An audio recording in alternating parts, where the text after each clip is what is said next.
Hello dear student. मैं हूं तुकेश कुमार वर्मा और आप मेरे साथ देख रहे हैं सीजी व्यापम एस्पिरेंट का ये यूट्यूब चैनल। दोस्तों, आपको पता है कि सीजी पीएससी के द्वारा 341 पदों के लिए सूबेदार उप निरीक्षक जैसे पदों के लिए भर्ती विज्ञापन जारी किया गया है, जिसका सिलेबस आज सुबह हमने डिस्कशन किया है। ठीक है, उसमें आप देखेंगे कि लगभग सभी सब्जेक्ट को कवर किया गया है। ठीक है, एक लिखित परीक्षा है, प्रारंभिक परीक्षा पहले होगी। ठीक, उसके बाद 20 गुना लोगों को बुलाया जाएगा, फिर सेकेंड राउंड का पेपर होगा, मुख्य परीक्षा, है ना। तो सभी पेपर जो है 2 घंटे का रहेगा, केवल एक पेपर को छोड़कर सामान्य अध्ययन सामान्य ज्ञान को 3 घंटे का रहेगा वो, है ना, जिसमें कंप्यूटर एक सब्जेक्ट है, आप जानते हैं। तो हम जो है आज से कंप्यूटर के बारे में पढ़ेंगे। कंप्यूटर से जितने भी ऑब्जेक्टिव क्वेश्चन बन सकते हैं, साइबर सिक्योरिटी से, क्राइम से, दुनिया भर का जो क्वेश्चन है, क्योंकि एसआई का पेपर है तो जाहिर सी बात है साइबर से रिलेटेड बहुत क्वेश्चन पूछा जाएगा। एआई से रिलेटेड, साइबर से रिलेटेड, है ना, क्राइम से रिलेटेड बहुत सारे क्वेश्चन जो है ऑनलाइन आजकल जो ठगी हो रहा है उससे संबंधित क्वेश्चन भी मोस्टली चांस है पूछे जाने के। तो मेरा कोशिश रहेगा कि आज से जो है अपन कंप्यूटर पहले डिस्कस करें और कंप्यूटर जैसे ही कंप्लीट होता है अन्य सब्जेक्टों में भी ध्यान देंगे। तो डेली मैं आपके लिए अब एमसीक्यू लेके आऊँगा, आज से प्रोसेस चालू होगा और हर दिन ये चलेगा हमारा वीडियो लेक्चर। आपके एग्जाम होते तक जो है लगभग सभी सब्जेक्ट को मैं कवर करने की कोशिश करूंगा। ठीक है दोस्तों, चलिए आज से अपन स्टार्ट करते हैं। कंप्यूटर का पहला क्वेश्चन, कंप्यूटर का देखो, मैं इसको जैसे कि आप सिलेबस देखे होंगे तो उसमें हिस्ट्री वगैरह भी है कंप्यूटर का, मुझे मालूम है, लेकिन अपन जो है वहां से स्टार्ट नहीं करते। अपन जो पहले मेन जो टॉपिक है ना वहां से स्टार्ट करते हैं। मेन टॉपिक को पहले कंप्लीट करेंगे, उसके बाद अगर समय रहा हमारे पास, डेट घोषित नहीं हुआ रहे मान लो, तब जाके बाकी जो और जो टॉपिक है उसको कवर करेंगे। ठीक है, तो सबसे पहले आज मैं साइबर सिक्योरिटी के ऊपर क्वेश्चन लेके आया हूँ। तो साइबर से सिक्योरिटी से रिलेटेड जितना भी क्वेश्चन है उसको अपन जो है इस वीडियो के माध्यम से देखेंगे। साथ ही और भी इसके क्वेश्चन जो है लगभग 100-150 क्वेश्चन है, जिसमें आज 35 क्वेश्चन कराऊंगा। मैं कोशिश करूंगा कि 50 क्वेश्चन डेली आपको कवर अप कराऊं। ठीक है, चलिए तो सबसे पहले क्वेश्चन की ओर बढ़ते हैं। पहला क्वेश्चन है, साइबर सुरक्षा किसके विरुद्ध सुरक्षा प्रदान करती है? Cyber security provide security against what? Malware के विरुद्ध, साइबर आतंकवादियों के विरुद्ध, किसी डिवाइस को खतरे से बचाता है, सभी उल्लेखित विकल्प। Against malware, against cyber terrorist, defend a device from threat, all mention option. ठीक है दोस्तों, अगर आपको हिंदी समझ नहीं आएगा तो आप अंग्रेजी को भी देखिएगा, क्योंकि ये दोनों लैंग्वेज में मैं क्वेश्चन लेके आया हूं आपके लिए। ठीक है, और आप जो है प्रीफर करेंगे इंग्लिश लैंग्वेज को ज़्यादा, क्योंकि हिंदी ट्रांसलेट किया हुआ रहता है, हो सकता है उसमें आपको कुछ गलतियां देखने को मिले या उसका मतलब ही ना समझ आए। ठीक है, तो आप इंग्लिश को ज़्यादा प्रीफर करेंगे इसमें, क्योंकि कंप्यूटर का जो टर्म्स है वो इंग्लिश में ज़्यादा बेटर लगेगा आपको। ठीक, तो cyber security provide security against what? Against malware, against cyber terrorist, defend a device from threat, all mention option. तो इसका करेक्ट आंसर हो जाएगा दोस्तों ऑल मेंशन्ड ऑप्शन, याद रखेंगे। ठीक है, सभी उल्लेखित जो विकल्प है इसके सही आंसर हो जाएंगे। ठीक, चलिए अगले प्रश्न की ओर बढ़ते हैं। दूसरा प्रश्न है, साइबर सुरक्षा के जनक के रूप में किसे जाना जाता है? Who is popularly known as the father of cyber security? Robert, August Kerckhoffs, Bob Thomas, Charles. तो याद रखेंगे दोस्तों, साइबर सुरक्षा के जनक के रूप में जो है ना अगस्त केरकहोफ्स को जाना जाता है। ठीक है, अगस्त केरकहोफ्स को साइबर सुरक्षा के जनक के रूप में जाना जाता है। चलिए अगले प्रश्न की ओर बढ़ते हैं। अगला प्रश्न है, which of the below is a kind of cyber security? निम्न में से कौन सा साइबर सुरक्षा का एक प्रकार है? क्लाउड सुरक्षा, अनुप्रयोग सुरक्षा, क्लाउड सुरक्षा, उपयुक्त सभी। ये ऑप्शन जो है रिपीट हो चुका है, खैर वैसे दोनों इसका करेक्ट ऑप्शन है, तो उपरोक्त सभी जो है इसका करेक्ट आंसर हो जाएगा। तो ऑल ऑप्शन मेंशन्ड अबव जो है इसका करेक्ट आंसर हो जाएगा। ठीक है, इसका जो पीडीएफ है आपको मैं टेलीग्राम में प्रोवाइड करा दूंगा, उसमें केवल क्वेश्चन रहेगा, आंसर आपको यहीं से लगाना पड़ेगा। ठीक है दोस्तों, ये जो पीडीएफ है आपको मैं दे दूंगा। ठीक है, क्लियर करके इसको, ताकि आप अच्छे से इसको प्रिंट आउट करवा पाए।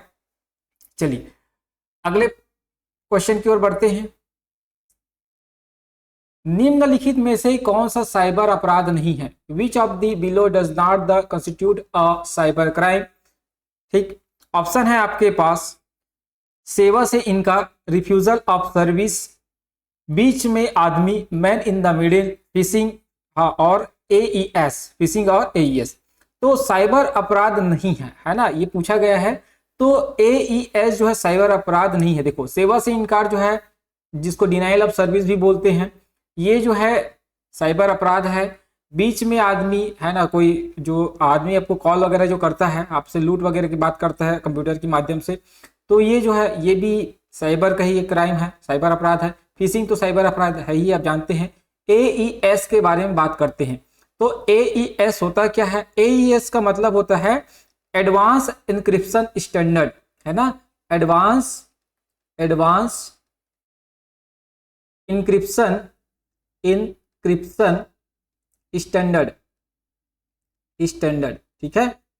ये इसका जो है फुल फॉर्म होता है, याद रखेंगे। जो डेटा को इनकोड करके ना सुरक्षित रखता है, डेटा को क्या करता है? इनकोड कर देता है और उसको क्या करता है? सुरक्षित रखता है, याद रखेंगे। क्या रखता है? सुरक्षित रखता है, याद रखेंगे, ठीक है।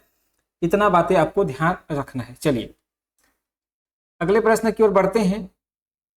अगला प्रश्न है, साइबर सुरक्षा के निम्न में से कौन सा लाभ सत्य नहीं है? Which of the below benefits of cyber security is not true? System getting slower, computer lagging and crashes, provide privacy to user, secure system against virus. System धीमा हो रहा है, कंप्यूटर धीमा पड़ना और क्रैश होना, उपयोगकर्ताओं को गोपनीयता प्रदान करना, सिस्टम को वायरस से सुरक्षित रखना, ठीक है। तो इसका जो है करेक्ट आंसर हो जाएगा। देखो क्वेश्चन क्या है? साइबर सुरक्षा निम्न में से कौन सा लाभ सत्य नहीं है? लाभ सत्य नहीं है बोला है।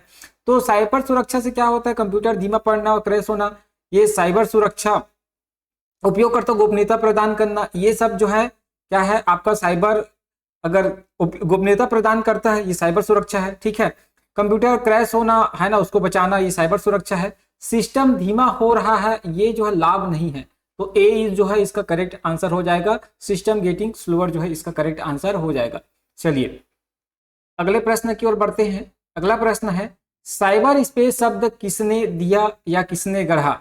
Who coined the terms cyber space? William Gibson, Andrew Keenan Baum, Scott Fahlman, Richard Stallman, ठीक है। तो इसका जो करेक्ट आंसर हो जाएगा दोस्तों, वो हो जाएगा विलियम गिब्सन। विलियम गिब्सन जो है पहले व्यक्ति है जिसने साइबर स्पेस शब्द के बारे में बताया, ठीक है। चलिए अगले प्रश्न की ओर बढ़ते हैं। निम्न में से कौन सी हैकिंग तकनीक है जिसमें साइबर अपराधी अधिक ट्रैफिक को धोखा देने या प्राप्त करने के लिए काल्पनिक वेब पेज या डोमेन बनाते हैं? ठीक है। Which of the below is a hacking technique in which cyber criminals create the fictitious web pages or domains to deceive or obtain more traffic? Farming, mimicking और spamming और website duplication, ठीक है। तो farming नकल करना, spamming और website duplication. तो याद रखेंगे ऐसी तकनीक है ना जिस पर काल्पनिक वेब पेज बनाया जाता है और ट्रैफिक को धोखा देने का प्रयास किया जाता है, वो है फार्मिंग। याद रखेंगे फार्मिंग जो है इसका करेक्ट ऑप्शन हो जाएगा, ठीक है। फार्मिंग क्या होता है? एक टेक्निक होता है, ठीक है, जिसके द्वारा क्या होता है? फर्जी वेबसाइट बनाया जाता है, ठीक है, डोमेन बनाया जाता है और लोगों को धोखा दिया जाता है। आप देखे होंगे कई बार वेबसाइट जब आप ओपन करने की कोशिश करते हैं, ओपन नहीं होता, आपको लिंक ऊपर लिंक खुलते रहता है, ठीक है। तो वो फर्जी वेबसाइट ऐसे होती है, ठीक। चलिए अगले प्रश्न की ओर बढ़ते हैं। अगला प्रश्न है, निम्नलिखित में से कौन सा साइबर हमलों का लोकप्रिय शिकार है जो लक्ष्य या पीड़ित उपयोगकर्ताओं का आईपी पता हासिल करना चाहते हैं? Which of the below is popular victim of cyber attacker looking to gain the IP address of target or victim user? Email, website, IP tracker, web pages. तो याद रखेंगे वेबसाइट के माध्यम से जो है साइबर अटैक होता है अधिकतर, ठीक है, जिसमें आईपी जो पता है, आईपी एड्रेस है, उसको हासिल किया जाता है, ठीक है। चलिए अगले प्रश्न की ओर बढ़ते हैं। अगला प्रश्न है, निम्न में से कौन सा पीयर टू पीयर साइबर अपराध के रूप में योग्य नहीं है? Which of the below does not qualify as a form of peer to peer cyber crime? Trojan को लक्षित डिवाइस में प्रत्यारोपित किया जाता है, trojan are implanted into the target device. Deep web पर भुगतान संबंधी जानकारी लीक हो जाती है। On the deep web payment information is leaked. MM है एक्चुअल में, ये MM फिशिंग। तो याद रखेंगे इसका जो करेक्ट आंसर हो जाएगा पीयर टू पीयर साइबर अपराध के रूप में योग्य नहीं है बोला है। ठीक है, तो याद रखेंगे जो डीप वेब पर भुगतान संबंधी जानकारी लीक हो जाती है, ये जो है साइबर अपराध के रूप में योग्य नहीं है, याद रखेंगे। ठीक है, ये साइबर अपराध के रूप में योग्य नहीं है डीप वेब। ठीक, चलिए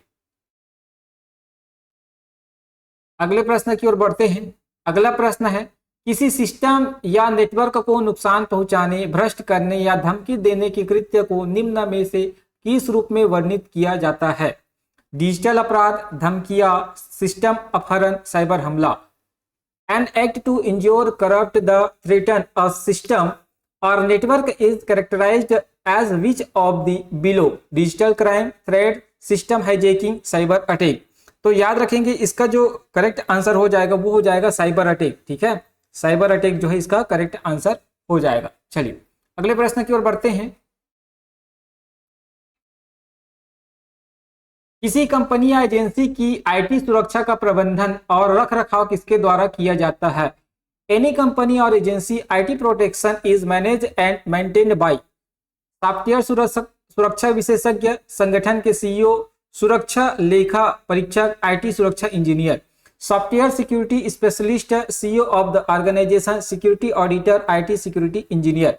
तो याद रखेंगे किसी भी कंपनी या जो एजेंसी होती है, जो आईटी सुरक्षा का प्रबंधन कौन करता है? वहां के जो आईटी इंजीनियर होते हैं वो करते हैं। तो इसका करेक्ट आंसर हो जाएगा आईटी सुरक्षा इंजीनियर, क्योंकि किसी भी जो कंपनी है या एजेंसी है, आईटी से रिलेटेड कोई भी काम अगर करवाना रहता है, मैनेजमेंट करना रहता है, उसका काम होता है, वहां इंजीनियर रहते हैं, आईटी का जो स्पेशलिस्ट होता है। ठीक है, तो आईटी इंजीनियर जो है इसको देखते हैं। ठीक, चलिए अगले प्रश्न की ओर बढ़ते हैं।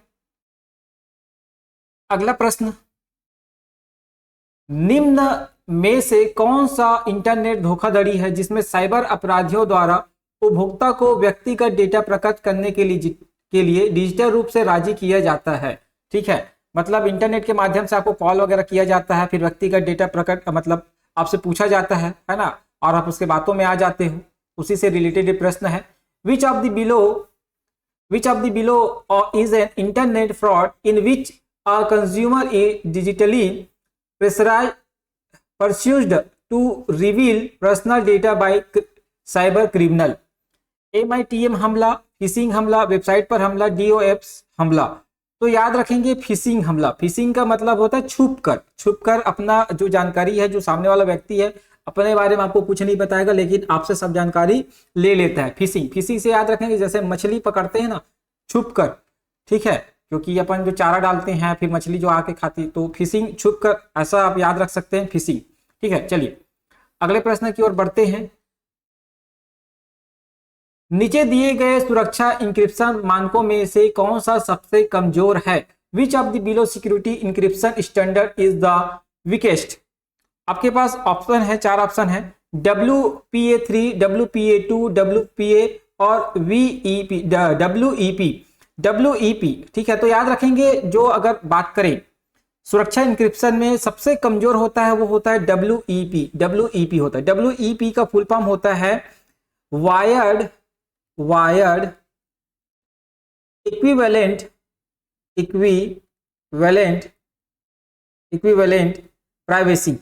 प्राइवेसी इसका फुल फॉर्म होता है, याद रखेंगे। ठीक है, यह असुरक्षित इनक्रिप्टेड प्रोटोकॉल है, याद रखेंगे। ठीक है, चलिए अगले प्रश्न की ओर बढ़ते हैं।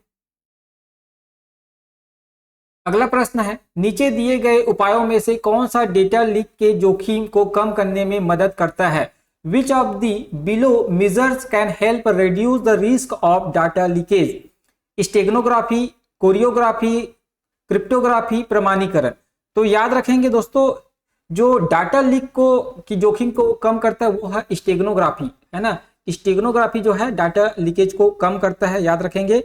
अब स्टेगनोग्राफी क्या करता है, जो जानकारी होता है उसको छुपा कर रखने का कार्य ये जो करता है। ठीक है, चलिए अगले प्रश्न की ओर बढ़ते हैं। यह किसी निगम, फर्म या संगठन के भीतर सूचना सुरक्षा नीति को निर्देशित करने की अवधारणा है। इस संदर्भ में यह वास्तव में क्या है? This is the concept of guiding information security policy within a corporation, firm और organisation. What exactly is this in this context? गोपनीयता, गैर परित्याग, CIA ट्रायड, सत्यता, confidentiality, non repudiation, CIA triad, authenticity. ठीक है, थोड़ा सा आप इंग्लिश को देख लीजिएगा। ठीक, तो चलिए अब इसमें अगर बात करें तो यह किसको संदर्भित करता है? तो वास्तव में यह है गोपनीयता को। ठीक है, किसको? ये जो है गोपनीयता को बताता है। इसमें पूछा गया है यह किसी निगम या फर्म संगठन के भीतर सूचना सुरक्षा नीति को निर्देशित करने की अवधारणा है, तो गोपनीयता। ठीक है, उसको क्या बोलेंगे? गोपनीयता। चलिए अगले प्रश्न की ओर बढ़ते हैं। खाली स्थान का तात्पर्य अज्ञात उपयोगकर्ताओं द्वारा छेड़छाड़ से डेटा की असुरक्षा से है। Blank means the security of data from the tampering by the undefined user.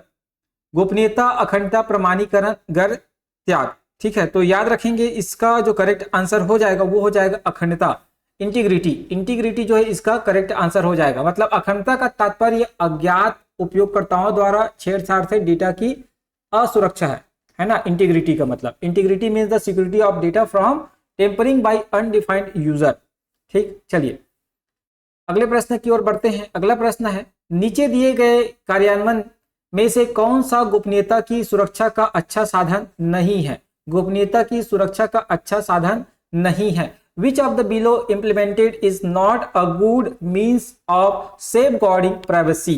Biometric सत्यापन, biometric verification, ID and password based verification, two factor authentication, switching off the phone. ठीक है, तो याद रखेंगे कि गोपनीयता की सुरक्षा का अच्छा साधन नहीं है। बायोमेट्रिक सत्यापन जो है अपनी गोपनीयता बनाए रखता है। ID पासवर्ड अपन डालते हैं तो अपना गोपनीयता जो है बना रहता है। दो कारक प्रमाणीकरण आप देखे होंगे गूगल वगैरह में जब लॉगिन करते हैं तो अपने मोबाइल में मैसेज आता है टू फैक्टर ऑथेंटिकेशन। जब फेसबुक वगैरह को लॉगिन करते हैं तो ये भी गोपनीयता को दर्शाता है। फोन बंद करना कोई गोपनीयता का सुरक्षा का अच्छा साधन नहीं है, तो इसका करेक्ट आंसर हो जाएगा फोन बंद करना। भाई फोन बंद कर देने से क्या आप सुरक्षित है? क्या नहीं सुरक्षित रहेंगे। ठीक है, याद रखेंगे। चलिए अगले प्रश्न की ओर बढ़ते हैं। अगला प्रश्न है,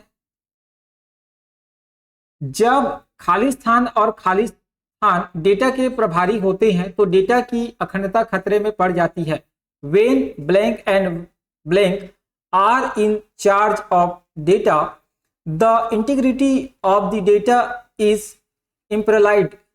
ठीक है, access control, file deletion, network file permission, access control, file permission, network system, पहुंच नियंत्रण और फाइल हटाना, नेटवर्क फाइल अनुमति, पहुंच नियंत्रण, फाइल अनुमति, नेटवर्क सिस्टम। तो याद रखेंगे जब पहुंच नियंत्रण और फाइल अनुमति डेटा के प्रभारी होते हैं तो डेटा की अखंडता खतरे में पड़ जाती है। मतलब हम किसी भी चीज को, इसका कहने का मतलब है जब आप जैसे पहली बार मान लो व्हाट्सएप आप ऑन करते हो तो आपका मोबाइल से पूछा जाता है बार बार कि कैमरा की अनुमति, माइक्रोफोन की अनुमति, लोकेशन की अनुमति, है ना, हर चीज की अनुमति मांगा जाता है। जब इस प्रकार की अब हर चीज की जब अनुमति देते जाएंगे ना किसी भी एप्स को, है ना, जिस ऐप को आप नहीं जानते या अननोन सोर्स से उसको डाउनलोड किए हैं और उसको आप अनुमति देते हैं, ठीक है, तो वो क्या करेगा आप देखेंगे कि वो जो है आपके पूरे डेटा को वो जो है कैप्चर करता है धीरे धीरे। ठीक है, और जो है डायरेक्ट कैप्चर होने के बाद आप अनुमति तो दे दिए हैं तो ऑटोमेटिक लॉगिन हो जाता है। तो आप इसको समझ सकते हैं कि अनुमति देने से क्या होता है कि आपका जो डेटा है वो खतरे में पड़ जाता है। ठीक है, चलिए अगले प्रश्न की ओर बढ़ते हैं। अगला प्रश्न है, नेटवर्क पर यात्रा करने वाले डेटा की प्रामाणिकता और सुरक्षा किसके द्वारा सुनिश्चित की जाती है? The authenticity and security of data travelling over a network are ensured by firewall, antivirus, pen testing उपकरण, नेटवर्क सुरक्षा प्रोटोकॉल। नेटवर्क पर यात्रा करने वाले डेटा की प्रामाणिकता और सुरक्षा किसके द्वारा सुनिश्चित की जाती है? तो याद रखेंगे इसका जो करेक्ट आंसर हो जाएगा नेटवर्क सुरक्षा, नेटवर्क सिक्योरिटी प्रोटोकॉल। ठीक है, नेटवर्क सुरक्षा प्रोटोकॉल के द्वारा डेटा को सुरक्षित रखा जाता है। ठीक, चलिए अगले प्रश्न की ओर बढ़ते हैं। खाली स्थान सार्वजनिक नेटवर्क पर एक पृथक मार्ग बनाता है जो कंप्यूटिंग उपकरणों को गोपनीय तरीके से संचार करने और डेटा प्राप्त करने में सक्षम बनाता है, जैसे कि वे सीधे निजी नेटवर्क से जुड़े हो। Blank create an isolated passes across a public network that enables computing device to communicate and receive data discretely as they are directly linked to the private network। ठीक है, तो इसका जो करेक्ट आंसर हो जाएगा दोस्तों, तो इसका जो करेक्ट आंसर हो जाएगा आभासी निजी संचार। मतलब इसका 4 ऑप्शन है, विजुअल प्राइवेट नेटवर्क है ना, virtual protocol network, virtual protocol networking, आभासी निजी संचार। ठीक है, तो अगर हम बात करें इधर ऑप्शन में, तो visual private network, virtual protocol network, virtual protocol networking, virtual private network. तो वर्चुअल प्राइवेट नेटवर्क आप सुने होंगे वीपीएन, है ना। वीपीएन जो है क्या करता है, आपके संचार को सुरक्षित करता है। ठीक है, तो याद रखेंगे वीपीएन सुरक्षा रखता है बाहरी जो आक्रमण वगैरह जो होते हैं, है ना, जो अटैक वगैरह होता है उससे। ठीक है, निजी नेटवर्क के रूप में वर्चुअल प्राइवेट नेटवर्क है ना, नाम से ही समझ आ रहा है कि खुद के द्वारा क्रिएट किया गया है ना, एक आपके लिए निजी नेटवर्क क्रिएट किया जाता है इसमें। ठीक, चलिए अगले प्रश्न की ओर बढ़ते हैं। खाली स्थान सबसे सुरक्षित लिनक्स ऑपरेटिंग सिस्टम में से एक है जो उपयोगकर्ता डेटा की सुरक्षा के लिए अदृश्यता और गुप्त मोड प्रदान करता है। ठीक है, blank is one of the safest Linux operating system offering invisibility and incognito mode to protect user data. Option है Fedora, Tails, Ubuntu, open source. तो याद रखेंगे इसमें जो करेक्ट आंसर हो जाएगा टेल्स। टेल्स जो है एक ऐसा ऑपरेटिंग सिस्टम है जो आपको इनकॉग्निटो मोड है ना जो होता है वो सुरक्षा प्रदान करता है, यूजर की जो डेटा होता है उसको सुरक्षित रखता है। ठीक है, चलिए अगले प्रश्न की ओर बढ़ते हैं। अगला प्रश्न है, एकाधिक कनेक्टिविटी के लिए एकल प्रवेश द्वार को क्या कहा जाता है? What is a single entrance for multiple connectivity cast? Web सेवाएं, फिशिंग, निर्देशिका सेवा, कीड़े, है ना। कीड़े का मतलब यहाँ वार्म्स है, यहाँ कीड़े लिखा है ना, गूगल ट्रांसलेट में ये वार्म्स है, वार्म्स। ठीक है, याद रखेंगे वार्म्स। चलिए तो याद रखेंगे what is a single entrance for multiple connectivities called होता है डायरेक्टरी सर्विस, निर्देशिका सेवा, हिंदी में निर्देशिका सेवा। चलिए अगले प्रश्न की ओर बढ़ते हैं। अगला प्रश्न है, सर्किट स्तरीय गेटवे फायरवॉल में निम्नलिखित में से कौन सा नुकसान है? Circuit level gateway firewalls have which of the below disadvantages? वे महंगे होते हैं, वे वस्तु कला में जटिल है, वे अलग अलग पैकेटों को फिल्टर नहीं करते, इन्हें स्थापित करना जटिल है। They are expensive, they are complex in architecture, they do not filter individual packets, they are complex to setup. ठीक है, तो इसका करेक्ट आंसर हो जाएगा they do not filter individual packets, है ना, वे अलग अलग पैकेटों को फिल्टर नहीं करते। कौन सा नुकसान है फायरवेल का? ठीक है, फायरवेल में क्या होता है, वो अलग अलग जो पैकेट्स हैं, है ना, या जो आते हैं इंटरनेट के माध्यम से, उसको जो है अलग नहीं कर सकता। Do not filter to individual packets, याद रखेंगे। और वैसे भी अगर आप बात करें, फायरवेल जो है यूज किया जाता है कि जो बाहर आक्रमण वगैरह होता है या इंटरनेट जब आप चलाते हैं तो ऐसे कुछ वायरस वगैरह जो प्रवेश करता है उसको सुरक्षित प्रदान करता है। कहने का मतलब है कि वो अननोन जो एड्रेस वगैरह होता है उसको वो ब्लॉक करके रखता है। ठीक है, जिसके कारण आपका कंप्यूटर जो सुरक्षित रहता है।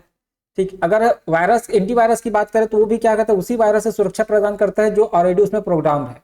और अन्य जो वायरस जब बनता है ना, जो वायरस उसमें ऑलरेडी इंक्लूड नहीं है तो उससे वो सुरक्षा प्रदान नहीं करता, फिर उसको अपडेट करना पड़ता है। इसीलिए एंटीवायरस का अपडेट बार बार आते रहता है। ठीक है, इसीलिए आप फायरवॉल को देखेंगे या आपके सिस्टम में जो इनबिल्ट एंटीवायरस होता है उसको भी बार बार अपडेट करना पड़ता है। ठीक है, आपको फायरवॉल में आप देखे होंगे एक चीज, एक रेड कलर का आपको सिग्नल मिलेगा, एक ग्रीन कलर का सिग्नल मिलता है। अगर रेड होता है कहने का मतलब आपका कंप्यूटर सुरक्षित नहीं है, ठीक है। अगर ग्रीन सिग्नल है तो आपका कंप्यूटर सुरक्षित रहता है, इसको भी ध्यान देंगे आप अपने कंप्यूटर में।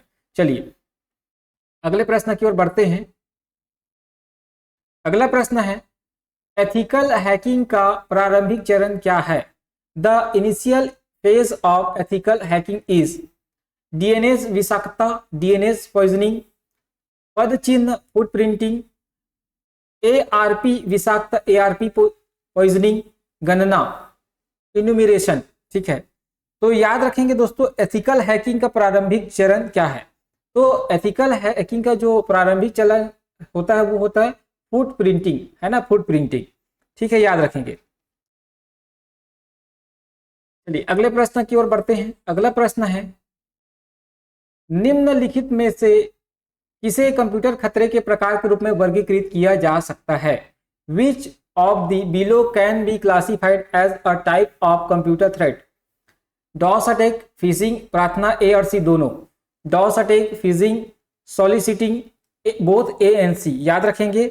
इसको याद रखेंगे डिनाइल ऑफ सर्विस, जो डिनाइल ऑफ सर्विस होता है डीओएस, ठीक है, ये इसका करेक्ट आंसर हो जाएगा कंप्यूटर खतरे के रूप में। डिनाइल ऑफ सर्विस मतलब कुछ भी चीज आप खोलेंगे तो वो आपका कंप्यूटर में कुछ भी चीज ओपन नहीं होगा, क्योंकि वहां अटैक हो चुका रहता है। आप कभी कभी देखे होंगे किसी वेबसाइट में आप जब जाते हैं, है ना, तो अगर उस वेबसाइट में अटैक हो चुका रहता है तो डिनाइल ऑफ सर्विस दिखाता है आपको, ठीक। चलिए अगले प्रश्न की ओर बढ़ते हैं। अगला प्रश्न है, सिस्टम हैकिंग में निम्न में से कौन सी गतिविधियां सबसे अधिक महत्वपूर्ण है? In system hacking which of the below is the most crucial activity? जानकारी इकट्ठा करना, ट्रैक कवर करना, पासवर्ड क्रैक करना, इनमें से कोई भी नहीं। Information gathering, covering tracks, cracking password, none of the above. System hacking में कौन सी गतिविधि सबसे महत्वपूर्ण है? याद रखेंगे सबसे महत्वपूर्ण की अगर बात करें तो जो पासवर्ड क्रैक करना है, ठीक है, ये जो है सिस्टम हैकिंग में सबसे इंपॉर्टेंट होता है, पासवर्ड क्रैक करना, क्रैकिंग पासवर्ड। इसीलिए कहा जाता है दोस्तों कि पासवर्ड किसी को शेयर नहीं करना चाहिए, चाहे किसी भी चीज का पासवर्ड हो, चाहे आपके ईमेल का ही क्यों ना पासवर्ड हो, चाहे आपके मोबाइल का ही क्यों ना पासवर्ड हो, किसी को भी शेयर आप गलती से भी मत करिएगा, ठीक है। चलिए क्योंकि कौन कब आपकी जानकारी लीक कर दे इसको आप नहीं जानते, इसलिए सुरक्षा बहुत इंपॉर्टेंट है। और आजकल आप देख रहे होंगे बहुत ज्यादा साइबर क्राइम बढ़ चुका है, ठीक है। चलिए अगले प्रश्न की ओर बढ़ते हैं। अगला प्रश्न है, जब उपयोगकर्ताओं की संख्या नेटवर्क की क्षमता से अधिक हो जाती है तो नीचे दिए गए नेटवर्क कारकों में से कौन सा सबसे अधिक प्रभावित होता है? When the number of user surpasses the network capacity, which of the below network factor suffer the most? है ना, विश्वसनीयता, प्रदर्शन, सुरक्षा, लंबी उम्र, रिलायबिलिटी, परफॉर्मेंस, सिक्योरिटी, लॉन्गेविटी, है ना। तो याद रखेंगे डी इसका जो है करेक्ट आंसर हो जाएगा, लंबी उम्र नहीं है ना, लॉन्गेविटी इसका जो है करेक्ट आंसर हो जाएगा, ठीक। चलिए अगले प्रश्न की ओर बढ़ते हैं। क्योंकि ये हिंदी कन्वर्जन है, हिंदी कन्वर्जन के कारण आपको गूगल ट्रांसलेट के माध्यम से ऐसा दिख रहा होगा, क्योंकि जो साइबर सिक्योरिटी के जो क्वेश्चन है, साइबर क्राइम के जो क्वेश्चन है, आपको इंग्लिश में ही ज्यादा बेटर अच्छे से दिखने को मिलेगा। मैं ट्रांसलेट तो किया जरूर हूं, लेकिन आप इसको इंग्लिश को प्रीफर करिएगा, ठीक है दोस्तों। चलिए अगले प्रश्न की ओर बढ़ते हैं। अगला प्रश्न है, नीचे दिए गए साइबर सुरक्षा सिद्धांतों में से कौन सा कथन या कौन सा कहता है कि सुरक्षा प्रणाली यथासंभव कॉम्पैक्ट और सरल होनी चाहिए, है ना। मतलब निम्न में से कौन सा कथन है या कौन सा ऐसा वर्ड है जो कहता है कि जो सुरक्षा प्रणाली है वो कॉम्पैक्ट और सरल होनी चाहिए, सरल होनी चाहिए। Which of the below cyber security principles state that the security system should be as compact and the straightforward as possible? Open design, the economy of mechanisms, least privilege, fail safe default, ठीक है। तो इसका correct answer हो जाएगा, देखो इसमें लिखा है हिंदी में, खुला डिजाइन तंत्र की अर्थव्यवस्था, सबसे कम विशेषाधिकार, फाइल सेफ डिफॉल्ट। तो which of the below cyber security principle जो है क्या बोलता है, कॉम्पैक्ट होना चाहिए और सरल होनी चाहिए। है ना, कॉम्पैक्ट और सरल। तो द इकोनॉमी ऑफ मैकेनिज्म, है ना, the economy of the mechanism, ठीक है, इसका करेक्ट आंसर हो जाएगा तंत्र की अर्थव्यवस्था जो है कॉम्पैक्ट और सरल होनी चाहिए साइबर सुरक्षा सिद्धांतों में, याद रखेंगे, ठीक है। चलिए अगले प्रश्न की ओर बढ़ते हैं। अगला प्रश्न है, नीचे दिए गए मैलवेयर प्रकारों में से कौन सा हैकर को प्रशासनिक नियंत्रण तक पहुंचने और संक्रमित सिस्टम के साथ लगभग सब कुछ करने की अनुमति देता है? Which of the below malware types permits the hacker to access administrative control and do nearly everything he wants with the infected system? Rats, worms, rootkits, botnet। तो याद रखेंगे इसका जो करेक्ट आंसर हो जाएगा रेट्स जो है इसका करेक्ट आंसर हो जाएगा, ठीक। चलिए अगले प्रश्न की ओर बढ़ते हैं। पहला हैकर सम्मेलन निम्न में से किस स्थान पर आयोजित किया गया था? The first hacker conference was held in which of the below location? Oscon, Devon, Defcon, section. तो इसका करेक्ट आंसर हो जाएगा डेफकॉन। डेफकॉन जो है इसका करेक्ट आंसर है, डेफकॉन जो है करेक्ट आंसर है। यहाँ जो है सबसे पहले हैकर सम्मेलन जो है आयोजित किया गया था, याद रखेंगे, ठीक है। ये क्वेश्चन मेरे हिसाब से इंपॉर्टेंट हो सकता है, ठीक। चलिए अगले प्रश्न की ओर बात करेंगे। फिलहाल तो डेफकॉन के बारे में थोड़ा सा मैं आपको बता दूं, ठीक है। डेफकॉन दुनिया के सबसे प्रसिद्ध, है ना, और सबसे बड़े हैकर्स और सुरक्षा सलाहकार सम्मेलनों में से एक है। यह अक्सर साल में एक बार लास वेगास नेवादा में आयोजित किया जाता है। कहाँ किया जाता है? साल में, हर साल जो है ये लास वेगास में, याद रखें, इसको भी याद रखिएगा, याद रखिएगा आप, लास वेगास, ठीक है, लास वेगास नेवादा में हर साल ये आयोजित किया जाता है, नेवादा, ठीक है। इसको भी इंपॉर्टेंट है, याद रखिएगा, हो सकता है पूछा जाए, करेंट अफेयर के रूप में पूछ दिया जाए, ठीक। चलिए अगले प्रश्न की ओर बढ़ते हैं। अगला प्रश्न है आपका 31। जब किसी आईटी डिवाइस, सेवा या सिस्टम को सुरक्षा की जांच की आवश्यकता होती है तो सुरक्षा परीक्षण शब्द का प्रयोग किया जाता है। धमकी, भेद्यता, मूल्यांकन के उद्देश्य, आक्रमण के लिए। ऑप्शन यहां से देखते हैं, इंग्लिश में पढ़ते हैं। When any IT device, service और system require security checks, the term security testing is employed. Threat, vulnerability, objective of evaluation attack, याद रखेंगे। तो इसका मतलब है कि ऑब्जेक्टिव ऑफ इवैल्यूएशन, ठीक है, मतलब आपको जब सिक्योरिटी टेस्टिंग की बारी आती है तो उसको बोलते हैं मूल्यांकन का उद्देश्य आप ऑब्जेक्टिव ऑफ इवैल्यूएशन, ठीक है, याद रखेंगे। चलिए अगले प्रश्न की ओर बढ़ते हैं। अगला प्रश्न है, नेटवर्क प्रवाह का विश्लेषण करने और ट्रैफिक की निगरानी करने के लिए निम्न में से किसका उपयोग किया जाता है? Which of the below is used to analyze network flow and monitor traffic? ठीक है, ऑप्शन है इसका प्रबंधित पता लगाना और प्रतिक्रिया, क्लाउड एक्सेस सुरक्षा ब्रोकर, नेटवर्क ट्रैफिक विश्लेषण। नेटवर्क ट्रैफिक विश्लेषण ये 2 बार रिपीट हो चुका है ऑप्शन, ठीक है। Manage detection and response, cloud access security broker, network traffic analysis, ठीक है। तो इसका जो करेक्ट आंसर हो जाएगा दोस्तों network traffic analysis, network traffic analysis, ठीक है, याद रखेंगे। ट्रैफिक की निगरानी करने के लिए नेटवर्क ट्रैफिक विश्लेषण का उपयोग किया जाता है, ठीक है। चलिए अगले प्रश्न की ओर बढ़ते हैं।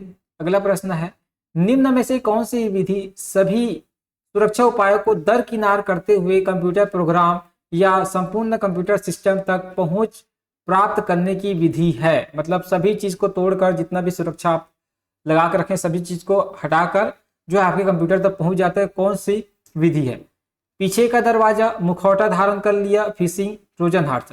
इंग्लिश में देखते हैं, विच of the below is a method of gaining access to a computer program or an entire computer system while circumventing all security measures? Backdoor, masquerading, phishing, Trojan horse, ठीक है। तो इसके लिए याद रखेंगे बैकडोर। बैकडोर जो है इसका करेक्ट आंसर हो जाएगा, ठीक है। इंग्लिश को भी आप देख लीजिएगा दोस्तों, थोड़ा सा क्या है, टर्म्स थोड़े बड़े बड़े हैं, ऐसा टर्म्स है क्योंकि साइबर का टर्म्स है, तो हर बार ये जो जनरली इंग्लिश में यूज़ नहीं होता, तो थोड़ा सा आप स्पेलिंग वगैरह को, स्पेलिंग तो सही है, आप जो है इसका प्रोनाउंसिएशन को देख लीजिएगा इसमें, ठीक है। फास्ट रीडिंग, ठीक है। इसका 4 ऑप्शन है, इसमें बैकडोर जो है इसका करेक्ट आंसर हो जाएगा। बैकडोर पीछे का दरवाजा, हिंदी में इसका ट्रांसलेशन है पीछे का दरवाजा। चलिए अगले प्रश्न की ओर बढ़ते हैं। अगला प्रश्न है, स्रोत कोड खाली स्थान से सुरक्षा शब्द का तात्पर्य स्रोत कोड तक पहुंच को केवल अधिकृत व्यक्तियों तक सीमित करना है। The terms protection from blank of source code refer to limiting access to the source code to just authorized individuals. Disclosure, alteration, destruction, log of changes. तो इसका करेक्ट आंसर हो जाएगा डिस्ट्रक्शन। डिस्ट्रक्शन जो है इसका करेक्ट आंसर हो जाएगा। खुलासा, परिवर्तन, विनाश, परिवर्तनों का लॉग, तो इसका करेक्ट आंसर हो जाएगा डिस्ट्रक्शन। ठीक, चलिए आज का लास्ट क्वेश्चन देखते हैं। खाली स्थान ऐसे प्रोग्राम या प्रक्रियाएं हैं जो हैकर्स को कंप्यूटर सिस्टम पर नियंत्रण बनाए रखने में सक्षम बनाती है। ठीक है, जो हैकर्स को कंप्यूटर पर नियंत्रण बनाए रखने में सक्षम बनाती है। Exploit, antivirus, firewall, wipers, worms. Blanks are programs और procedure that enables hacker to maintain control of a computer system. Exploit, antivirus, firewall, bypass, worms. तो इसका जो करेक्ट आंसर हो जाएगा वो हो जाएगा एक्सप्लॉइट। ठीक है, एक्सप्लॉइट जो है इसका करेक्ट आंसर हो जाएगा दोस्तों। तो ये रहा दोस्तों आज का 35 क्वेश्चन। इसके टर्म्स थोड़े से जो है हार्ड जरूर है, ठीक है, कठिन है, तो इसको थोड़ा सा आप आराम से पढ़िएगा, ठीक है, और इसको आप जब 1 से 2 बार पढ़ेंगे तो आपको थोड़ा सा क्लियर हो जाएगा। इन सबसे रिलेटेड भी जो है मैं टर्म्स को अगले वीडियो में डिस्क्राइब करूंगा मैं, ठीक है। अभी साइबर से जो रिलेटेड क्वेश्चन है दोस्तों वो क्या है, थोड़े से हार्ड रहेंगे, ठीक है। इसके टर्म्स जो है अलग रहते हैं, बहुत अलग टाइप का आपको टर्म्स देखने को मिलेगा, क्योंकि ये नया टर्म्स होता है, ठीक है, और हैकर्स के द्वारा इसको जनरली जब कुछ चीज़ अटैक वगैरह किया जाता है तो नया टर्म्स इसके लिए डिज़ाइन किया जाता है ना, नया नया शब्द इसके लिए खोजा जाता है, तो याद रखेंगे आप। ठीक, चलिए आज के लिए बस इतना ही, आगे वीडियो में मिलते हैं। कोशिश करूँगा कि मैं ये सबको आपको एक्सप्लेन करते हुए चलूँ और इजी वे में लेकर आऊँगा इसको, ठीक है। आज पहला अपना क्लास है तो हो सकता है इंग्लिश के टर्म्स मेरे से जो है ठीक से प्रोनाउंसिएशन इसका ना हुआ हो, तो आप इसको देख लीजिएगा, करेक्ट कर लीजिएगा दोस्तों, ठीक है। चलिए अगले वीडियो में अपन मिलते हैं।